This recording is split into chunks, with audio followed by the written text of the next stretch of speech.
The first time I saw Carol Henderson standing at my property line, I knew she was trouble. Her perfectly pressed pantsuit seemed absurd against the backdrop of my rural land, and the way she clutched her leather portfolio like a weapon set every alarm bell ringing. "Mr. Dawson," she said, her voice dripping with false sweetness. "I'm the new president of the Riverside Springs HOA. We need to discuss your situation." I wiped the grease from my hands. I've been working on the dam spillway gate, and try to keep my expression neutral. "There's no situation, Carol. My property isn't part of your HOA. Never has been." Her smile tightened. "That's where you're mistaken. When the neighborhood was established 15 years ago, the boundaries were redrawn. Your land falls within our jurisdiction now." "I've owned this land for 30 years, I said, feeling heat creep up my neck. "I was here before your McMansions, before your tennis courts, and definitely before your HOA. "Nevertheless," she continued, ignoring my protest, "you owe approximately $47,000 in back fees and dues. Additionally, your structure violates our community aesthetic standards." I followed her gaze to the dam. It wasn't pretty, I'd give her that. But it was functional, well-maintained, and most importantly, it held back nearly 6 million gallons of water from the reservoir I'd built on my property. The same reservoir that fed the creek running through her precious neighborhood downstream.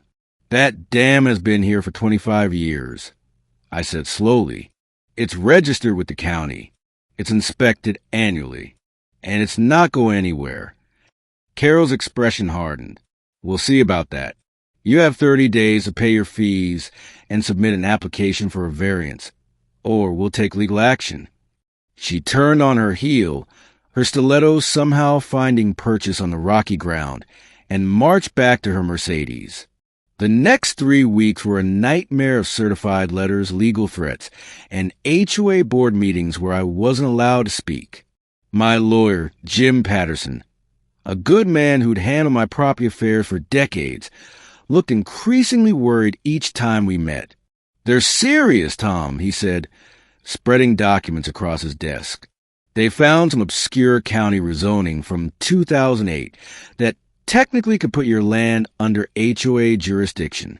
It's a stretch, but they've got money for lawyers. Can they really make me tear down the dam? Jim hesitated. "They're claiming it's a safety hazard and an eyesore. Combined with the fee dispute, they might convince a judge to order modifications." Modifications.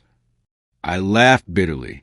That dam is the only thing keeping the spring runoff from flooding their basements every year. They have no idea what they're dealing with. Have you explained that to them? Carol won't listen. None of them will. The morning they came, I was in town picking up supplies. My neighbor, old Pete Morrison, called me frantically. "Tom, you need to get back here. There's a construction crew at your dam." I broke every speed limit getting home. When I pulled up, my worst nightmare was unfolding before my eyes. A excavator was positioned at the dam's base, its massive arm raised.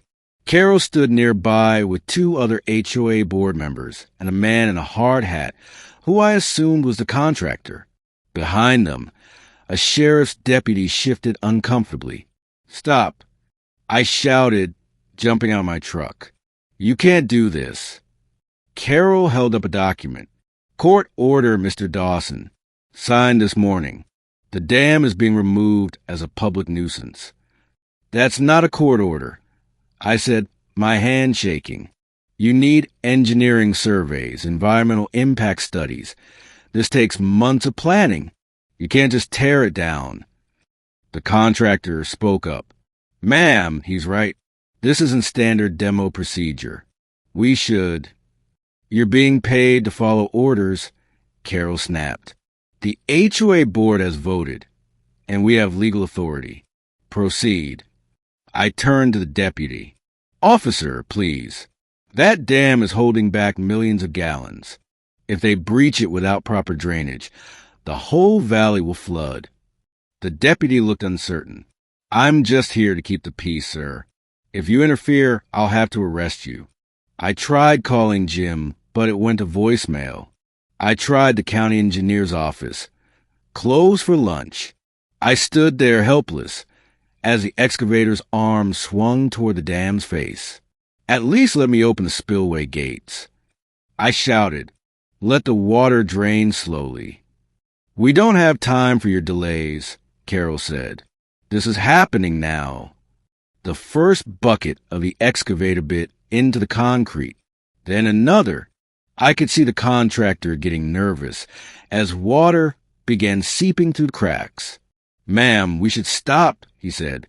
"This is—" The dam face crumbled. Everything happened in horrifying slow motion.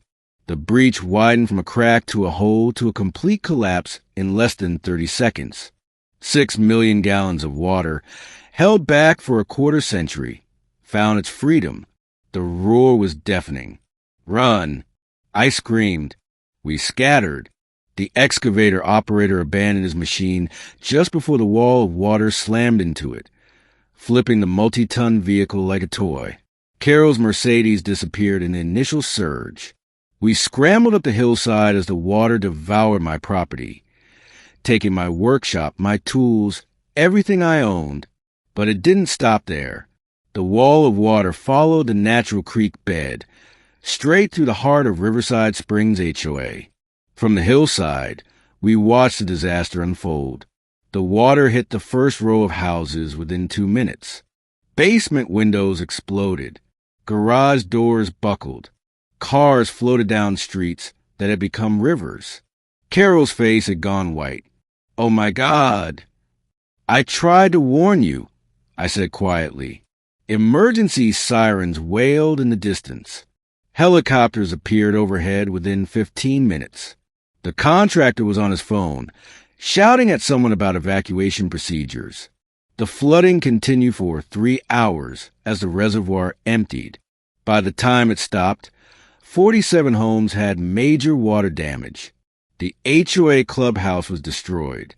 The tennis courts were buried under 3 feet of mud. 2 cars had been swept into the lake at the end of the valley. Miraculously, no one was killed, but 17 people were hospitalized. The aftermath was brutal for Carol and the HOA board, not me. The investigation revealed everything. The fraudulent court order that was actually just an HOA resolution, the ignored engineering warnings from the contractor, the complete disregard for safety protocols. Carol and 3 other board members faced criminal charges for reckless endangerment and destruction of property. The HOA's insurance refused to cover the damage, citing willful negligence. Homeowners sued the HOA, the board members, and each other. The neighborhood descended into legal chaos. As for me, the county declared that my property had never been under HOA jurisdiction. The 2008 rezoning Carol cited had been overturned years ago. She'd simply used outdated documents. I was awarded damages, though collecting from the now bankrupt HOA would take years. 6 months later, I stood at the same property line where Carol had first confronted me. The neighborhood below was a construction zone. Some families had rebuilt. Others had abandoned their homes entirely. The HOA had dissolved. Jim Patterson stood beside me. "The county wants you to rebuild the dam.